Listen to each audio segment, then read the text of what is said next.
History of Medicine Final Project. Throughout this presentation, I will be discussing the cancer epidemic within the United States. To begin, I will discuss how has this disease been understood? What have people thought caused the disease? How did they come to that conclusion? And how has that changed over time? Cancer is the second leading cause of death in the United States. Cancer is a group of more than 100 diseases that develop across time and involve uncontrolled division of the body's cells. Although cancer can develop in virtually any of the body's tissues, and each type of cancer has its own unique features, the basic processes that produce cancer are quite similar in all forms of this disease. One of the most important early observations that people made about cancer was that its incidence varies between different populations. For example, in 1775, an extraordinarily high incidence of scrotal cancer was described among men who worked as chimney sweeps as boys. In the mid-1800s, lung cancer was observed at alarmingly high rates among miners in Germany. And by the end of the 19th century, using snuff and cigars was thought by some physicians to be closely associated with cancers of the mouth and throat. These observations and others suggested that the origins of cancer may lie outside the body, and more importantly, that cancer could be linked to identifiable and preventable causes. These ideas led to widespread search for agents that might be cancer causing. For most Americans, the real issues associated with cancer are very personal. More than 8 million Americans today live with a history of cancer. Next, I will address the change that this disease has been defined. Have different symptoms been attributed to this disease along with that? Cancer patients often experience a large number of symptoms together, which may be difficult to manage from the diagnosis to the treatment or terminal phase of illness. Patients with cancer rarely present symptoms that affect their quality of life. In 1973, the National Cancer Institute began the Surveillance, Epidemiology, and End Results, or SEER program, to estimate cancer incidence and patient survival in the United States.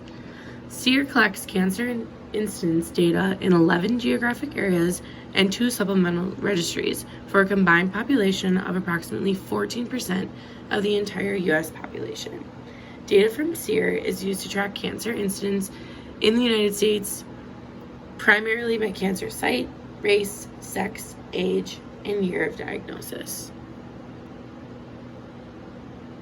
How has the disease been treated by the medical community, and what treatments have doctors prescribed, and has this changed over time? Early chemotherapies were inspired by mustard gas, a chemical weapon, and radiation causes cancer. Physicians cut more and more tissue from patients' bodies and administered higher and higher doses of chemotherapy and radiation, bringing patients closer and closer to death. In 1933, surgeons discussing stomach cancer quoted, "He is no physician who has not slain many patients."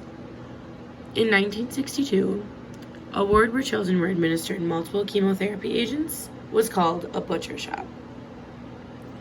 In the 1900s, bone marrow transplants, in part because of intense lobbying by patient advocacy groups, became a popular therapy for breast cancer, in spite of their complexity and toxicity and cost. How has this disease been understood or viewed within society? The American Cancer Society states their mission as, "We've invested more than $4.9 billion in cancer research since 1946, all to find more and better treatments, uncover factors that may cause cancer, and improve cancer patients' quality of life." Within society, cancer is viewed as a serious disease, and over time, medical treatments have advanced and developed in order to decrease overall mortality rates within the United States.